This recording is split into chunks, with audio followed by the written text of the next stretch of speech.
द्या ना, घोषणा द्या ना. शिक्षक समितीचा शिक्षक समितीचा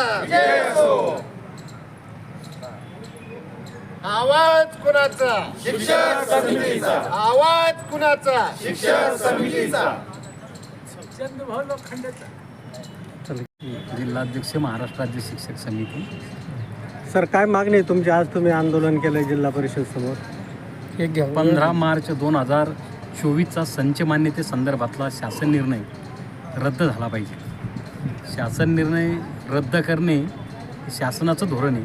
त्यांनी रद्द यासाठी केलं पाहिजे की महाराष्ट्रामध्ये जे काही पदवीधर शिक्षक आहे, पदवीधर शिक्षक म्हणजे 6 ते 8च्या विद्यार्थ्यांना क्वालिटीचं शिक्षण देणारे शिक्षक, आणि ते पदं शासनाने रद्द केली. संच मान्यतेमध्ये ते पदं संपले.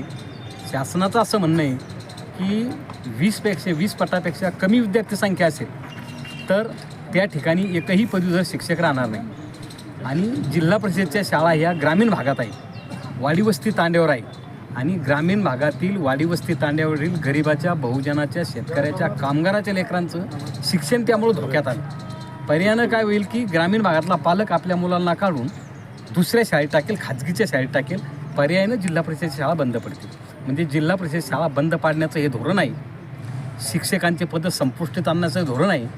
गरिबांच्या, बहुजनाच्या, शेतकऱ्याच्या लेकराला शिक्षण मिळू नये हे धोरण आहे. आणि या धोरणाच्या विरोधात आज आम्ही महाराष्ट्रामध्ये सर्वच जिल्हा परिषदेसमोर जे शिक्षक समितीने आंदोलन केलं आहे की ही संच मान्यता रद्द झाली पाहिजे.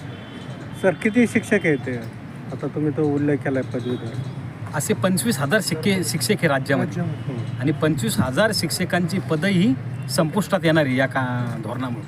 म्हणून हा संच मान्यतेचा शासन निर्णय रद्द झाला पाहिजे. सर, तुम्ही यासाठी सातत्यानं आंदोलन करताय आणि यासाठी तुम्ही कुणाकुणाकडे यापूर्वी पाठपुरावा केला आहे? राज्याचे पालक म्हणजे मुख्यमंत्री, दोन्ही उपमुख्यमंत्री, राज्याचे प्रधान सचिव, राज्याचे शिक्षण मंत्री, आणि आता या जिल्ह्यातील जिल्हाधिकारी, राज्यातील सर्व जिल्हाधिकारी आणि सर्व मुख्य कार्यकारी अधिकारी यांना निवेदन दिले. आणि या निवेदनातून त्यांना जागी करण्याचा आमचा प्रयत्न आहे की याचा अभ्यास करा आणि गरिबाच्या लेकरांचं शिक्षण वाचवा. आंदोलनाचा पुढचा टप्पा काय असतो? जर यामध्ये शासनाने निर्णय घेतला नाही तर यापुढे मोर्चाद्वारे मोर्चाद्वारे प्रत्येक कलेक्टर ऑफिसवर मोर्चा काढणार आणि त्या मोर्चाद्वारे त्यांना जागी करणार.